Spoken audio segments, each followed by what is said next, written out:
Yeah, well, I mean, firstly, to say once again that she's had the most incredible career renaissance. I mean, ever since I think really The Girl in 2012, in which she co-starred with, with Toby Jones, and then since then, Foxcatcher, American Sniper, Mississippi Grind, American Woman. I mean, she's had a really extraordinary run of very, very fine performances. And I confess that when at the beginning of her career, I wasn't a fan of hers at all, and I struggle to think of somebody who has impressed me more after impressing me less at the beginning. And so, hey, she is a real force to be reckoned with, and she is clearly now the go-to person if you have an ambitious project that requires somebody who can pretty much carry it.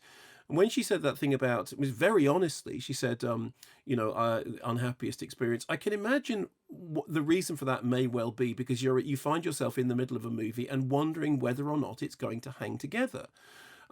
She made that comparison that, she said other people have said it's like Eternal Sunshine with Ghost, but with the kind of visual sensibility of Terrence Malick. I mean, actually, the thing that it reminded me most of is Jacob's Ladder, because it has a similar kind of central plot motif. I saw it knowing nothing about it at all. So at the point that the car crash happened, I was completely blindsided by that. I didn't know that that was what was going to happen. And then for the rest of the movie, there is this kind of strange thing in which she appears to witness her own death. She appears to witness her body being placed into cold storage. The fact that she was having an argument with her partner at the time that the crash happened, and now he seems to have abandoned the home, and their child is not being looked after. It's having to be looked after by her parents, which are obviously things about which she is worried. And there's it kind of mixes what you know is happening and what you don't know is happening. And the honest truth of it is, it doesn't hang together. It's a very ambitious kind of miasma that's being created by the filmmaker Torrent Meal. I would have thought Mealy, but apparently Torrent Meal, and it is a very ambitious feature, which strives to do something that I think isn't that it doesn't manage to do, which is to create this kind of this world and the next mystery. Also interesting that Sienna Miller said, I love the fact that it has twists in it you didn't see coming. I mean, I did see it coming.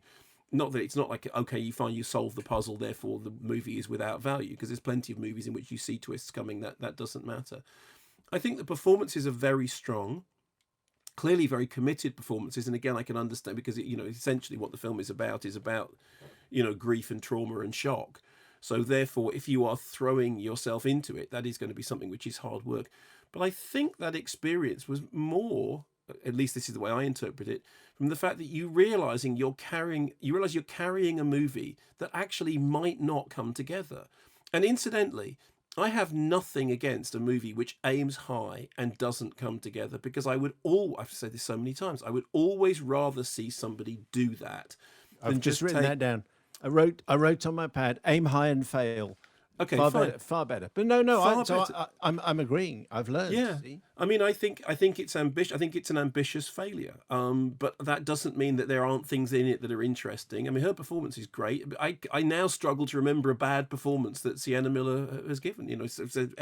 Ever since The Girl, which appeared to be a real turning point for her, she's just been pretty much on fire. She's been in films that I haven't even recognised that it was her for the first few scenes. I didn't realise that, because that's what an actor does. They transform into different people for different roles. I think the film aims high and fails, and that is not a criticism. What about you? yes. I mean, I would by and large agree. I do think the performances are fantastic. I do think it's amazingly ambitious. About 2/3 of the way through, I sort of went, I'm not sure I can. I'm sort of losing patience now, but I think it's worth your time. Wander Darkly is available to download from Monday, the 8th of March.